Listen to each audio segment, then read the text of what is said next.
রোহিঙ্গা প্রত্যাবাসন, পশ্চিমা দুনিয়ার ফোকাসে পরিবর্তন, হতাশ বাংলাদেশ। 4 বছর ধরে 11 লাখ রোহিঙ্গার ঘানি টানছে জনবহুল বাংলাদেশ।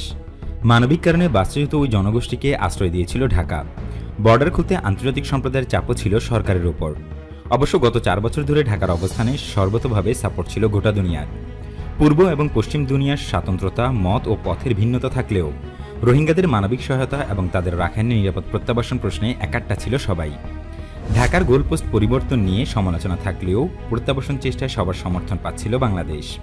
তবে বরাবরই ঢাকার আশঙ্কা ছিল মোমেন্টাম ধরে রাখা যাবে কিনা তা নিয়ে। সেটাই বোধহয় সত্যি হতে চলেছে, এমনটাই দাবি সেগুনবাগিচার। কর্মকর্তারা বলছেন রোহিঙ্গা প্রত্যাবাসন এখন আর পশ্চিমা দুনিয়ার ফোকাসে নেই। এটা আমাদের হতাশ করেছে। পশ্চিমারা তাদের অগ্রাধিকারে বেশ পরিবর্তন এনেছে উল্লেখ করে এক কর্মকর্তা জানান, প্রত্যাবাসন বাংলাদেশের অগ্রাধিকার হলেও পশ্চিমা বিশ্ব এখন মিয়ানমারের বহুদলীয় গণতন্ত্র ও অং সান সু চি সরকারকে ফেরানোতেই বেশি মনোযোগী। রোহিঙ্গা প্রত্যাবাসনের চেয়ে গণতান্ত্রিক বার্মার প্রতিষ্ঠায় জোর দিচ্ছে তারা।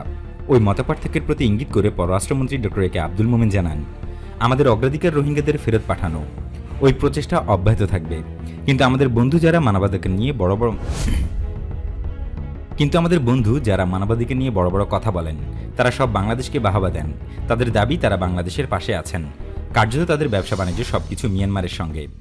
সাম্প্রতিক সময়ে দেশটির সঙ্গে তাদের বাণিজ্য অনেক গুণ বেড়েছে দাবি করে মন্ত্রী একটি পরিসংখ্যান দিয়ে বলেন, যারা মানবাধিকারে বড় বড় কথা বলেন মিয়ানমারের সঙ্গে তাদের ব্যবসা 4 বছরে 15 গুণ পর্যন্ত বেড়েছে। সম্প্রতি একটি রিপোর্ট দেখিয়ে মন্ত্রী জানান 60টি ব্যাংক গত 4 বছরে মিয়ানমারকে $24 বিলিয়ন গ্যারান্টি দিয়েছে। ওই ব্যাংকগুলোর মধ্যে যুক্তরাষ্ট্র, জাপান ও ইউরোপিয়ান ব্যাংক রয়েছে।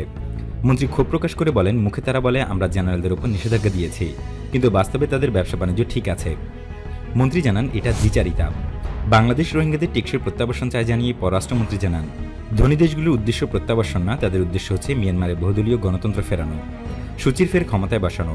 সূচি ক্ষমতায় ফিরলে আমাদের কোনো আপত্তি নেই, আমরাও গণতন্ত্র চাই, কিন্তু সূচি সরকারের গণতন্ত্র চর্চার যে নমুনা আমরা দেখেছি তা দুঃখজনক। মন্ত্রী জানান, আমাদের উদ্দেশ্য রোহিঙ্গাদের ফেরত পাঠানো। সামরিক সরকার ক্ষমতায় আসার পর আমরা 3টি কথা বলেছি।